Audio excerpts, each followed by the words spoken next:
An entity is usually started by owners contributing capital or equity for the entity to begin operations. Over time, the owner may withdraw this capital or contribute new capital. Additionally, as the owners are taking the risk of funding the business, any profits that are generated are added to the equity of the owners. In a company, these profits that are earned are distributed to the owners as a dividend payment. Equity in a sole trader comprises of capital contributed plus profits earned less drawings.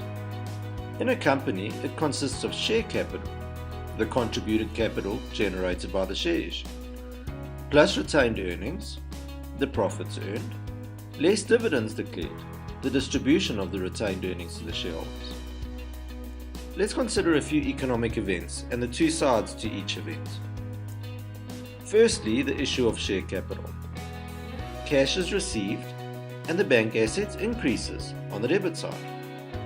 Secondly, share capital and equity account increases on the credit side. Secondly, consider the unlikely scenario of an entity making a single sale for the reporting period and not incurring any expenses. The cash received from this sale increases the bank assets on the debit side, and income from the sale increases on the credit side. This sale would then represent the profit for the period.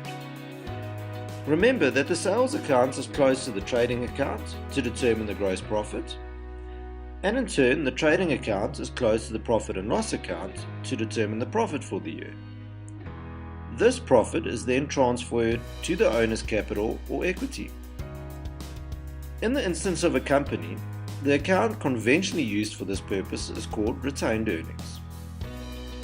Finally, the entity may decide to distribute some of these profits retained to the owners. In the instance of a company, this is called a dividend. A dividend represents a payment or amount owing to the owners and decreases the bank asset or increases the liability on the credit side. The dividend then decreases the company's retained earnings on the debit side. In each of these three economic events, we've discussed the bank assets has either increased or decreased, and equity has ultimately increased on the credit side or decreased on the debit side. These events can be summarized as follows by categorizing each of the elements mentioned.